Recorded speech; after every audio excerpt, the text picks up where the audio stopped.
दुईफाड़ हो गला तृणमूल कांग्रेस पश्चिमबंग राजनीति में बड़ हटचमट ममता हाथरू खसीगला कि टीएमसी 60 विधायकों को नहीं विद्रोही गोष्ठी गढ़ी ऋतुव्रत बानर्जी को विरोधी दल नेता मान्यता देइछंती पश्चिमबंग विधानसभा बाचस्पति विद्रोही गोष्ठी को विधानसभा असली टीएमसी मान्यता यह पश्चिमबंग राजनीतिक समीकरण को ओलटपालट करने सह ममता बानर्जी और अभिषेक बानर्जी को लगी शक्त धक्का पूर्वर ऋतुव्रत को दलरू निलंबन कर सारी टीएमसी एसह निजर अति विश्वस्त शोभनदेव चैटर्जी को विरोधी दल नेता भाव में घोषणा करते तेबे आज टीएमसी 58 विधायक बाचस्पति को भेटी ऋतुव्रत को विरोधी दल नेता करने समर्थन पत्र देते यापर बाचस्पति से विधायक मान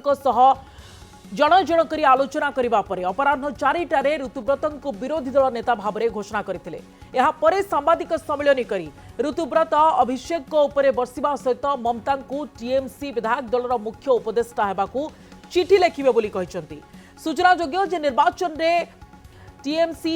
80 विधायक जीतिथिबा बेले 2/3 ऋतुव्रत पाखरे रही सेबडे बाकी 20 विधायक ममता को भेटी आलोचना करुथिबा सूचना मिली।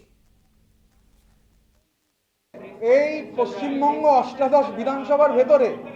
ঘাসফুলের প্রতীকে যারা জিতেছেন তার মধ্যে 2/3 বেশি বিধায়ক হচ্ছে আমরা। পার্লামেন্টারি নর্মস যা রয়েছে আমরা তো নর্মস পার্লামেন্টারি নর্মস অনুযায়ী we are the real principal opposition here. আমরা অনুরোধ করব মাননীয়া মমতা বন্দ্যোপাধ্যায়কে আমাদের পরামর্শদাতার ভূমিকায় থাকার জন্য। লাউড অ্যান্ড ক্লিয়ার পরিষ্কার বাংলায় বলেছি, সুতরাং এর যেরকম মানে যে কেউ করে নিতে